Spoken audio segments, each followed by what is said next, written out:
محبت کا صلہ۔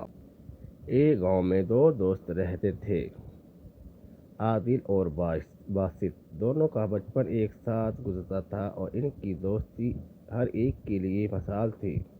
عادل ایک غریب کسان تھا، جبکہ باسط ایک امیر زمیندار کا بیٹا تھا۔ اگرچہ ان کے درمیان مالی حالات کا فرق تھا، لیکن یہ کبھی ان کی دوستی پر اثر انداز نہیں ہوا۔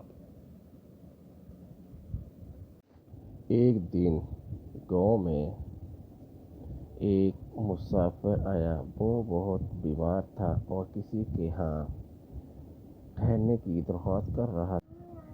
عادل فوراً اس مسافر کو اپنے گھر لے آیا اور اس کا خیال رکھنے لگا۔ عادل کی بیوی نے بھی دل و جان سے اس کی خدمت کی۔